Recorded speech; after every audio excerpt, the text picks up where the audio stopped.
sekali. Berapa kali bertemu. Nah, tentunya kita kumpul hari ini terkait dengan yang Yuyun saja. Rekam saya. Pegang dulu. Kalau itu sudah gampang kalau itu. organisasi kami di melaksanakan kami ini berapa sih? Apalagi kami ini yang sudah ngomong aksi dan sebagainya ini kan kita lama juga. Sudah beberapa tahun yang lalu sudah mencoba untuk minta bantuan, tapi sampai hari ini kan tidak dibantu.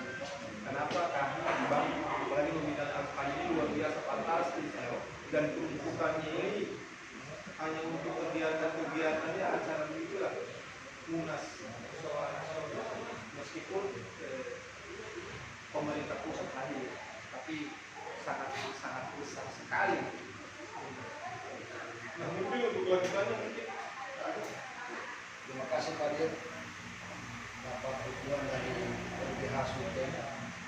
Sebagaimana juga mungkin Pak Amar, kami persilakan untuk menyampaikan kesiapan besok mau aksi kita Pak. Oke, terima kasih banyak Pak Agus, Pak Dir, Bapak Ibu-Ibu yang terhormat, kawan-kawan dari acaranya dan kawan-kawan dari tahun-tahun ini. Pada kesempatan ini kita diskusi tentang ada pengeluaran APBD yang hibah sebesar 14 miliar untuk kepentingan musyawarah nasional kami. Nah, untuk menentukan masalah ini kita harus memperjelas dulu siapa sebenarnya masalahnya, siapa pelaku. Nah, kalau sebagai organisasi minta bantuan kepada masyarakat, minta bantuan kepada siapapun boleh, sah. Cuma masalahnya yang di DPR sebagai pihak yang diminta bantuan, sebagai Dewan Perwakilan Rakyat yang dimana diberikan mandat amanah perlindungan rakyat di situ, kepentingan keinginan di situ, justru mengeluarkan 14 miliar kepada satu organisasi. Nah, di tengah situasi kota Palu khususnya atau Sulawesi Tengah belum Indonesia secara umum dunia kan belum lama selesai menjelang masa COVID. Ini kita baru memulai pemulihan ekonomi. Yang dulu kita ini double, bukan seperti daerah lain. Kita habis mengalami bencana yang luar biasa. Gempa tsunami 3 tahun lalu, 28 September. 4 tahun. sudah mau 5 ya? 4. Tiga tahun lebih, baru 4 ya. Baru 4 belum cukup 4 tahun. Udah sedikit nih, jangan main. 28 hari. Nah, Berapa kali? mau mendapati 4 tahun masa tsunami yang dimana masih masalah-masalah itu belum selesai. Tiba-tiba di tengah orang menuju pemulihan bencana COVID dan ini naik lagi BBM. Tentu yang kalau kita harapkan kan kalau BBM dicabut tentu harus ada macam-macam dilakukan oleh negara. Tapi ini jadi melukai rasa keadilan. Sementara bapak-bapak dari korban bencana khususnya yang dari Indonesia Komodo itu belum pernah dapat hutan. Tidak ada. Masih tinggal di utara. Ini kan ada pengabaian yang luar biasa di situ. Yang seharusnya sudah selesai semua masalah-masalah tentang bencana. Penanganan paling buruk di Indonesia. Aceh itu memang rusak hancur, tapi cepat penanganannya. 1 tahun sudah banyak yang terbangun. Hampir semua sudah dapat 1 tahun. Lombok begitu juga. Tapi kita ini sudah 4 tahun, kampung-kampung tinggal di utara. Yang tanda kutip dengan bangunan seadanya namanya hunian sementara.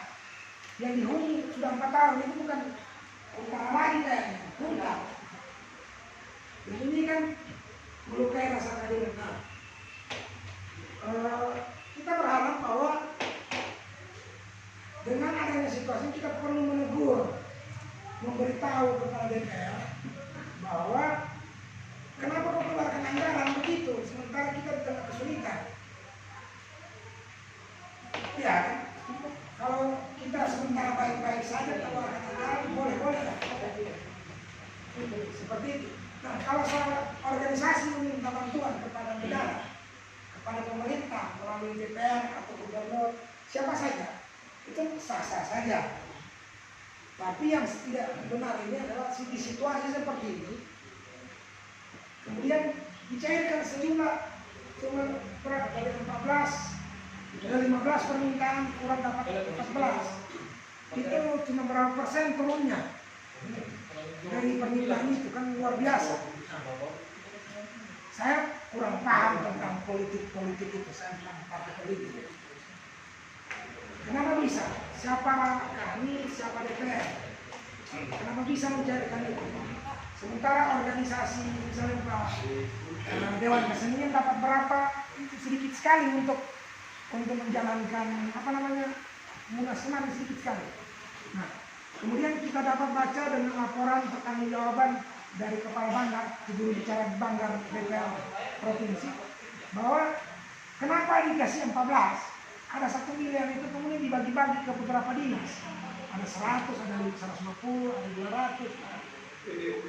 OPD, organisasi perangkat daerah kan? Itu dibagi-bagi dengan sedikit-sedikit. Kalau 14 miliar ini dibagi, misalnya kepada lebih banyak peningkatan ekonomi, kehidupan masyarakat, apalagi khususnya bagi korban bencana di Talise yang sampai saat ini tidak jelas mau dibilang kontaknya di mana, Ya, tidak ke sana, tidak kemari. saya tidak tahu lagi bagaimana kondisinya. Saya lihat tentara yang lain sudah jebol-jebol, Ya, benar sekali. sudah Artinya, kotor, macam-macam. dia punya kamar mandi itu harus sumba. Yang harusnya kan pada perbaikan, ada pemeliharaan. Yang tidak kuat pemeliharaan, makanya dikasih sementara di sini kan. Ya. Tanggung jawab kami nanti kami itu belum sampai 4 tahun ini sudah janji Untaroe sudah Ya, iya. 4 tahun. Kemudian dipertontonkan kita secara nyata bahwa DPR memberikan itu untuk acara yang akan berlangsung paling lama 3 hari. Nah, di tengah situasi kita kayak begini, menurut kita ini adalah satu bentuk tindakan yang melukai rasa keadilan karena banyak korban. Nah, besok kita minta bersama-sama kita untuk demo ke DPR menyatakan, woi bapak-bapak ibu yang terhormat, lihat juga kita ini masih hidup kita, masih hidup di utara. Coba bapak-bapak ibu 1 malam sudah tidur sama kami. Lebih membutuhkan bantuan. Iya, kita ini lebih butuh itu. Korban bencana di Sulawesi Tengah ini banyak sekali. Yang Pak Muli, banjir kemarin belum jelas juga. Torue banyak bantu. Kalau banyak beras nih. Kalau orang Nah, beras dari mana? Udah lah, kalian itu masih baru. kita minta untuk memfokuskan kepada masalah-masalah yang utama dulu. Belum tahu kita orang ini. Seperti itu. Nah, tindakan itu yang kita akan lakukan besok. Biar tidak banyak. Kita tidak ada, supaya ada yang berkasih tahu. Jangan begitu. Nah, besok kita minta, ya tentu kalau kita mau aksi, kita harus siap baik. Ya, Mulai dari namanya perangkat aksinya, saya kan bertanggung jawab aksi besok. Terus apa mau dibawa megafonika atau apa, bagi-bagi tugas, siapa yang mau bicara di sana supaya tertib. ya, Apa yang mau dibicarakan? ya. Mas Pang ini sebagai pengantar diskusi kita, apakah perlu tidak kita aksi atau tidak, gimana anunya, dan apa-apa lagi yang mau dicerita. Bahkan misalnya, soal tadi Bapak-Bapak bilang, ada bantuan 60 miliar dari Gubernur DKI. Kemana itu? Apakah sudah disalurkan kepada masyarakat untuk pembangunan hutan apa segala macam atau tidak? Nah, saya ulang satu lagi, saya tambahkan sedikit soal yang untak ini bukan cuma di Talise yang bermasalah. Totomo sampai sekarang belum dapat juga. Sudah diletakkan batu pertama sampai hingga sekarang tidak ada pembangunan. Ada juga untak di mana nih? Di Buyu. Sampai sekarang airnya menurun terus. Tinggal di atas gunung air hampir tidak ada. Jadi orang bagi air terus setiap hari. Ada muncul sedikit macet lagi. Nah masalah-masalah itu yang lebih penting diurus, diprioritaskan, itu dianggarkan oleh DPR Ya. daripada memberikan biaya sebesar sekali kepada organisasi yang kalau kita bilang mampu untuk membiayai dirinya sendiri, bahkan bela-bela seperti itu. Nah tapi saya mau bilang begini, fokus kita kepada DPR. Kalau besok anggarkan ABT itu kepada di ABT ini kemudian membikinkan perda kepada kami 14 miliar, besok-besok anggarkan cepat kepada kami untuk pembangunan home kapitalisme. Kan alasannya selalu bilang begini, wali kota, kami tidak punya uang, kami kekurangan uang untuk membebaskan lahan. Ya kan? Beli tanah, bebaskan tanah, tetapkan harga, bangun tak buat kami sebagai masyarakat korban bencana yang didera bencana berkali-kali. Sudah bencana alam, COVID, bencana BBM, bencana kemanusiaan lagi tidak lama-lama dihuntap yang tidak jelas kapan tidak. Makasih pengantar bagus dan dilanjutkan. Ya, silakan langsung testimoni aja Bu Sri, coba Bu Sri dengan Pak Amir lah dulu. Silakan Pak Amir. Kesiapan untuk besok. Assalamualaikum warahmatullahi wabarakatuh. Waalaikumsalam. Saya Amir BM, pengungsi korban di Sigi. Kronologisnya saya langsung saja barangkali supaya tidak makan waktu.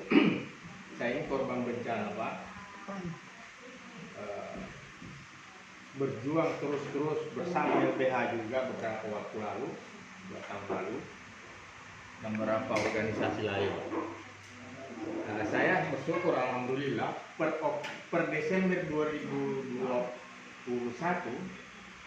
saya kaget tiba-tiba hak saya diberikan. 3 tahun 3 bulan baru saya dapat hak saya.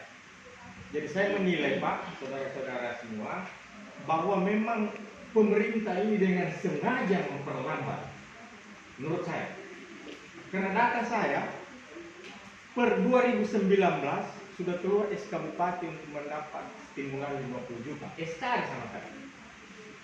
Tapi banyak dengan segala macam cara, banyak ini itu data apa semua, saya dikeluarkan dari data itu. Bukan cuma saya, ada beberapa orang di SK itu. Sampai kemarin Desember 2021 baru tiba-tiba saya dipanggil untuk menerima stimulan. 3 tahun lebih Pak. Kalau selama ini pemerintah berdalih data tidak valid itu omong kosong semua. Dengan alasan saja untuk memperlambat. Termasuk saudara saya ini yang belum dapat. Hampir 4 tahun. Ini diperlambat semua. Jadi besok kalau kira-kira ada yang menyatakan pemerintah sudah memberikan dengan ini, wali kota, bupati sudah ngomong, bupati Donggala sudah ngomong bahwa dana stimulan itu sudah habis, ini perlu juga kita usut Pak. Karena setahu saya, waktu kami aksi dari Selebes bergerak, ada dana terkucur 1,9 triliun dana stimulannya untuk BPBD. Di Sigi 568 M Pak. Perlu Bapak tahu, ada data sama saya. Di Kota Palu 824 M. Itu stimulan Pak. Di Donggala 516 miliar. Pertanyaannya itu sudah selesai kan dibagi? Sudah selesai kan dibagi? Nanti itu kronologis kurang lebih 4 tahun kenapa saudara saya belum dapat. Karena kemarin saya pernah ditanya waktu saya belum dapat ya 3 bulan 2 bulan, nanti kamu ini tidak dapat Pak Amir. Ya kalau tidak dapat tidak apa-apa. Saya berjuang ini bukan hanya untuk pribadi saya. Pak Agus tahu, teman-teman Selebes bergerak, ikut Sri tahu. Tapi kalau saya sampai tidak dapat sesuai undang-undang, mungkin Bapak lebih tahu undang-undang, satu saja korban yang tidak dapat berhak menggugat. Ya. Apalagi ini banyak. Ya, ini perlu. Dan saya sampaikan oleh teman yang menanya saya, apabila saya tidak dibayarkan, secara pribadi saya ikhlas. Tapi saya akan tuntut pemerintah sesuai hak saya menurut konstitusi. 2 bulan kemudian Pak, ada panggilan saya untuk dibayarkan. Itu bukan ancaman, bukan saya bercerita, tapi saya cuma bilang bahwa saya akan tuntut pemerintah. Jadi saya kira alangkah baiknya ini teman-teman LBH ini bisa mengadvokasi saudara-saudara kita ini yang belum dapat haknya. Saya sangat sependapat. Karena tidak ada jalan lagi. Boleh Bapak cek Celebes bergerak bagaimana dengan dia tutup jalan 3 kali di Donggala. Loli Raya. 3 kali kami tutup jalan, hasilnya tidak ada. Pansus juga kemarin kita desak dibentuk. Sudah pansus ketiga kemarin. Saya terakhir ketemu kita ya salah satu pansus ketiga Pak. Bahkan kami merekomendasikan hasil demo kami itu untuk mendengar jawaban gubernur, wali kota, bupati dengan tidak diwakili. Sampai detik ini juga tidak ada. Jadi langkah apa yang kita tempuh? Selain sesuai konstitusi, kita harus tuntut karena hak kita. Siapa aktivis HAM juga, Pak Ridho Saleh menyatakan ke kami. Tenaga ahli gubernur itu. Iya, makanya dia ngomong di depan kami waktu kami hadirkan 10 narasumber termasuk dari Jakarta. Kan? Kapan itu Pak? 2020. Deputi 4 bidang bencana hadir.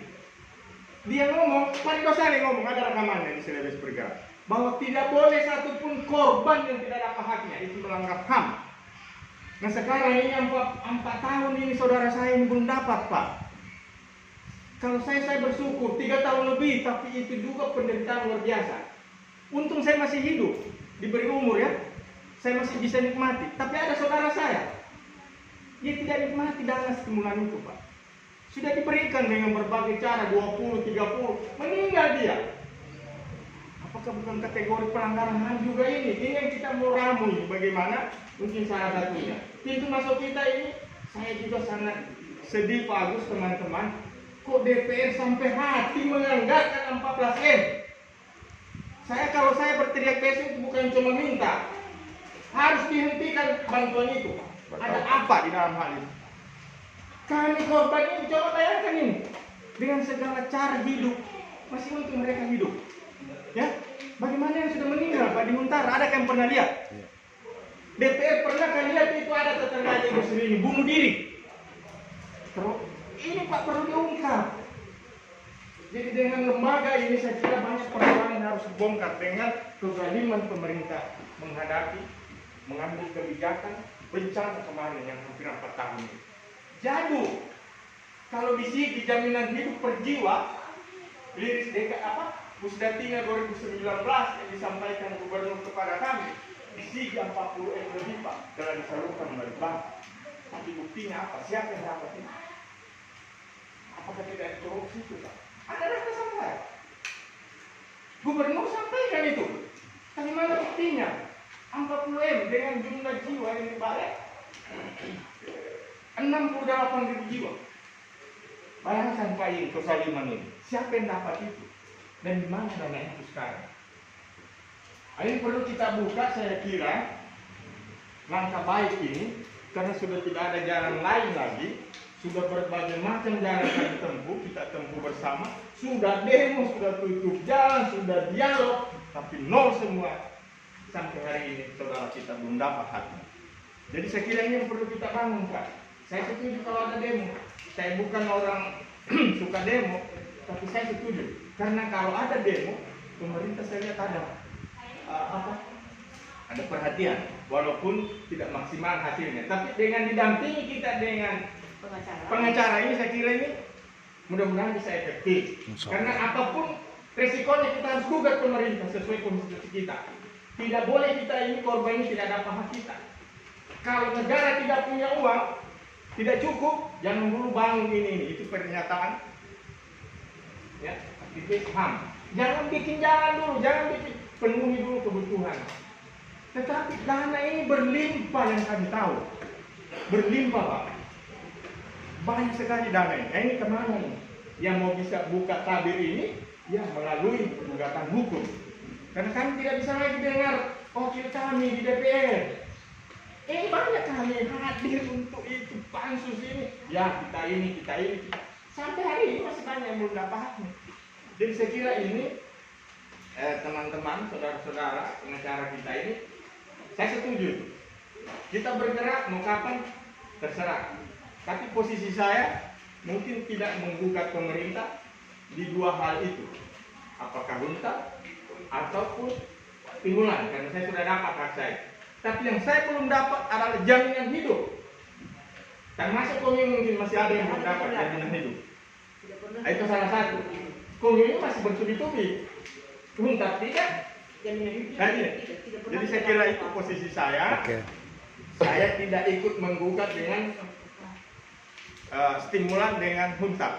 Tapi kalau mau dipertanyakan jaminan hidup, saya satu rumah itu 13 jiwa. Yang ditetapkan oleh pemerintah 600 per jiwa, Pak. 600.000. 10.000 per hari kali 60 hari. Tapi sampai hari ini masih ribuan yang belum dapat. Tapi data Pusdatina ini, Pak, yang disampaikan oleh Gubernur di Sigi. Saya tidak bisa buka yang Donggala karena tidak ada datanya. Pertanyaan kita kembali, apakah tidak ada korban di Donggala?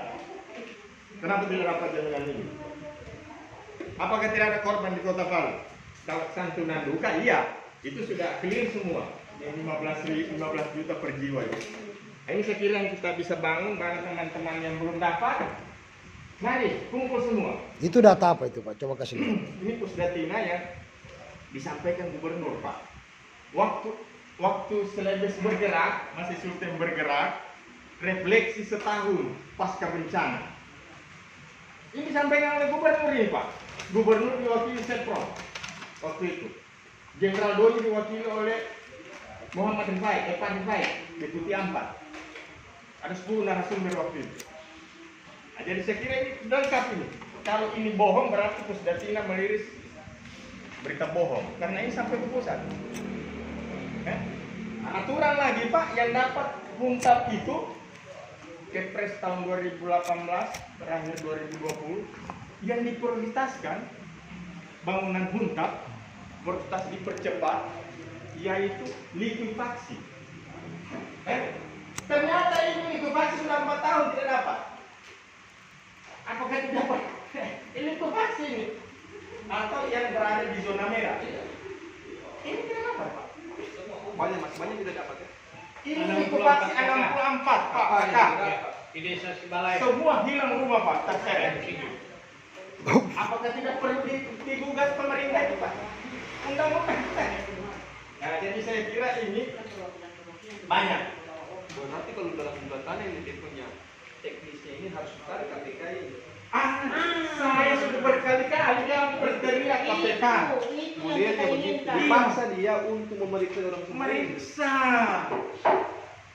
Itu yang saya inginkan. Waktu kami aksi terakhir, bukan juga terakhir, ya? Itu terakhir. Waktu Bung Cudi dilantik di DPR, kami adakan aksi. Gubernur ini, Pak Salim, Pak Agus ya, waktu dia dilantik di DPR, dia jalan kaki ke kantornya, kami aksi di situ, dan dia temui kami. Alhamdulillah, dia menerima kami. Selama 4 kali kami aksi dengan gubernur, nanti gubernur baru yang terima aksi.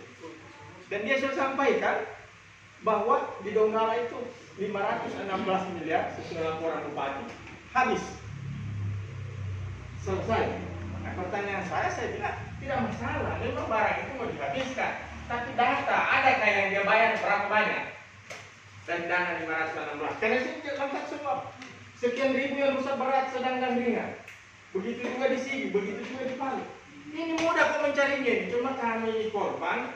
Kalau aksi, kalau demo, kalau dialog, ya dianggap seperti apa itu? Pansus, iya. Iya, pansus padahal teman juga, ketua pansus teman. Tapi sampai hari ini, saya tidak tahu kerja pansus ini. Kok tiba-tiba ada muncul, ada hibah 14 miliar. Apa tidak melukai ini hati semua? Iya tuh. Kenapa tidak kemarin itu dia kasih kalau memang ada dana? Dia kasih di Sibalaya 5 miliar Bang Hunta. Dia kan ini kami ini organisasi terbesar salah satu di Indonesia, dan yang alumninya ini sudah punya uang semua, punya jabatan semua ini. Kok dikasih? Ini ada kolusi di dalam barangkali. Jadi mohon maaf ini. DPR ini kita harus minta pertanggungjawabannya dengan bergulirnya wacana ini atau sebelum keputusan ini. 14 M Pak tukang uang sedikit. Tadi saya beri informasi juga sama yang terhormat. Ada dana 60 miliar, semua tahu ini Pak. Hibah dari rakyat DKI yang disampaikan Gubernur Anies Baswedan waktu Hall Guru Tua Ya. tahun 2019. Kami juga kaget pada waktu itu. Mana uang itu? Ada 60 miliar. Padahal selama ini tidak pernah diberitakan. Berapa hari kemudian Gubernur ngomong di media bahwa memang benar ada 60 miliar, tapi saya masukkan di APBD. Tolong ditelusuri dulu. Tidak melanggar hukum kayak ini. Sesuai konstitusi ini. Ya kalau sesuai konstitusi kita tidak. Cuma pemahaman kami karena Gubernur ngomong ini untuk pemulihan para korban. Rakyat DKI menyumbang hibah 60 M Pak. Sampai hari ini tidak ada yang buka. DPR saya berkali-kali ngomong juga di situ. Tidak mau, apakah dia orang sengaja tidak mau tahu? Ya, tapi kalau APBD tentu dibahas ya. Ini yang kita harus buka Pak. Karena saya ini sudah capek. Pak Agus tahu betul. Capek Pak, bukan hanya pribadi saya perjuangkan. Saya sudah nyatakan berkali-kali, saya ikhlas kalau saya memang aturannya tidak dapat, tidak masalah. Tapi bagaimana saudara saya yang lain ini? Karena saya lihat dengan mata kepala sendiri, datang mengeluh curhat sama saya. Tidak berapa lama meninggal Pak. Karena apa tadi? Naik gulanya, naik apa? Banyak bukti Pak di sini. Ini, untuk masih mereka masih hidup. Ya waktu. Tapi sudah banyak yang meninggal. Makanya kita waktu demo di Komnas HAM juga minta, bisakah dililit ini? Komnas HAM, Komdal ini tahu berapa pengungsi yang meninggal? Apakah tidak ada kategori pelanggaran HAM? Yaitu mungkin dengan landasan kelalaian ya. Pemerintah lalai Pak itu. Tidak melihat semestinya sesuai undang-undang. Dibangunkan Huntara yang tidak representatif, yang bisa menimbulkan pelecehan-pelecehan. Banyak kasus terjadi. Tapi dana yang terkucur banyak sekali. Pembangunan Huntara itu saya meliris karena Pak Yahdi Basma juga dengar saya beberapa kali dialog di media. Hunta per blok 12 bilik 480 juta anggarannya. Berarti kalau dibagi per bilik 40 juta. Nah kalau itu dikasih mereka ini yang punya lahan mandiri dia bangun Pak. Tidak terkatung-katung begini. Saya berbicara panjang sedikit, Iya. tapi mungkin intinya saya nanti perjuangan kita besok yang bisa mengakumulasi keadaan 4 tahun keadaan ini. Kita masih bersyukur beliau-beliau ini saudara-saudara saya masih hidup Pak. Tapi saya lihat saya punya keluarga meninggal di Huntara, meninggal di tempat ini, tapi tidak ada satupun perhatian pemerintah. Bagaimana mereka ini? Pokoknya bonus semua itu nanti. Hai, jadi sekiranya yang saya bisa sampaikan, posisi saya sekarang saya dapat stimulan 3 tahun 3 bulan baru saya dapat. Jadi kalau pemerintah itu bilang begini-begini omong kosong semua, karena saya alami. Data saya pertama-tama menerima stimulan tahun 2019, tapi dengan cara valid tidak valid, masa ada KTP ini tidak ada. Ada namanya tapi tidak ada nih. Itu penyampaian BPBD sehingga memperlambat. Saya rasakan saya punya Pak. Karena saya berjuang waktu itu bukan nama saya saja, tapi saya atas nama kelompok korban ini. Jadi saya tahu betul sebagian besar saya bisa paham. Ada upaya memperlambat hak-hak warga negara yang terdampak bencana. Ini saya bisa sampaikan. Terima kasih. Assalamualaikum warahmatullahi wabarakatuh. Silakan Bu Sri. Assalamualaikum warahmatullahi wabarakatuh. Nama saya Haris. Pasal dari dua hadis tepatnya di dalam umur saya dan teman-teman di Kabupaten ini kami pengungsi lintas korban tsunami. Di sini mau saya katakan, kami ini sepertinya sudah mati berkali-kali. Cuma mungkin kita belum dikuburkan, belum kita ditanam di dalam tanah ini, tapi mati berkali-kali sudah berulang-ulang. Kita mati pertama itu ketika digiring tsunami itu tidak enak. Kalau minggu pada kepala, kalau belakang maju dari kemana. Cuma untung kalau kita yang tinggal di Jalan Komodo, kita semua berenang, kita semua menyelam. Sekarang lagi orang ini nakal, anak buat zaman anak-anak nakal. Cuma memang sekarang kita sudah zaman di laut ada buaya. Yang saya heran, kita ini baru keluar dari bencana yang luar biasa di 2018, September 2018. Kita keluar belum sampai melangkah 3 langkah kita dari bencana tersebut, kita sudah dihantam lagi oleh corona. Jadi yang saya inginkan di sini, kenapa ini pemerintah sepertinya kita ini sudah dianggap mati. Kalau sudah mau datang waktunya memilih, aduh, manis betul kamu punya mulut, kamu mati. Tante sabar. Nanti kita hapus kamu orang punya air matanya siapa dihapus? Sampai dunia sekarang saya punya tenda saja. Kalau saya punya bohong, silakan datang di Huntara, lihat saya tinggal di dalam tenda. Tenda saya itu suka bahagi 2 kayak di Silet.